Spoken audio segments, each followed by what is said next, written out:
歡迎收睇《離婚這回事》離異家庭子女第3集。上一集我哋了解咗離異家庭小朋友嘅實際處境，而今集呢，我哋就會了解離異家庭小朋友長大之後喺關係上面嘅影響。阿生喺屋企排行第2，媽媽喺佢小學畢業之前拖住行李箱離開咗屋企。呢一次嘅分開就係5年。再一次重遇媽媽嘅時候，阿生又多咗一個細佬，而爸爸亦都有女朋友，似乎父母雙方各自都有另一個新開始，只有阿生徘徊喺兩方之間。佢選擇咗乜嘢都唔理嘅方式去回應父母。對於媽媽嘅不辭而別，阿生冇難過同埋生氣係冇可能嘅。阿生每一次提起媽媽，都會令到爸爸情緒失控，佢從此都唔敢喺爸爸面前提起媽媽。阿生後來都擁有自己嘅婚姻，可惜唔到2年，同父母走一樣嘅路。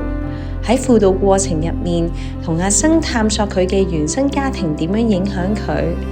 阿生發現過去都係以不去想、不去理去面對父母離異，令到自己嘅心裏面好過一啲，將自己喺父母離異嘅過程中嘅爭執、混亂同埋角色身份中抽出嚟。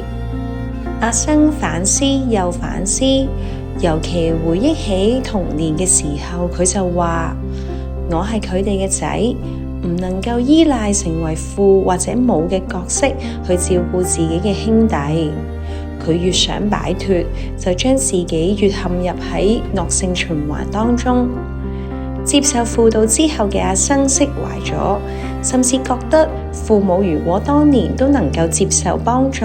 好好分手，不論係當事人，甚至係雙方嘅仔女、家族等等，都會較易適應。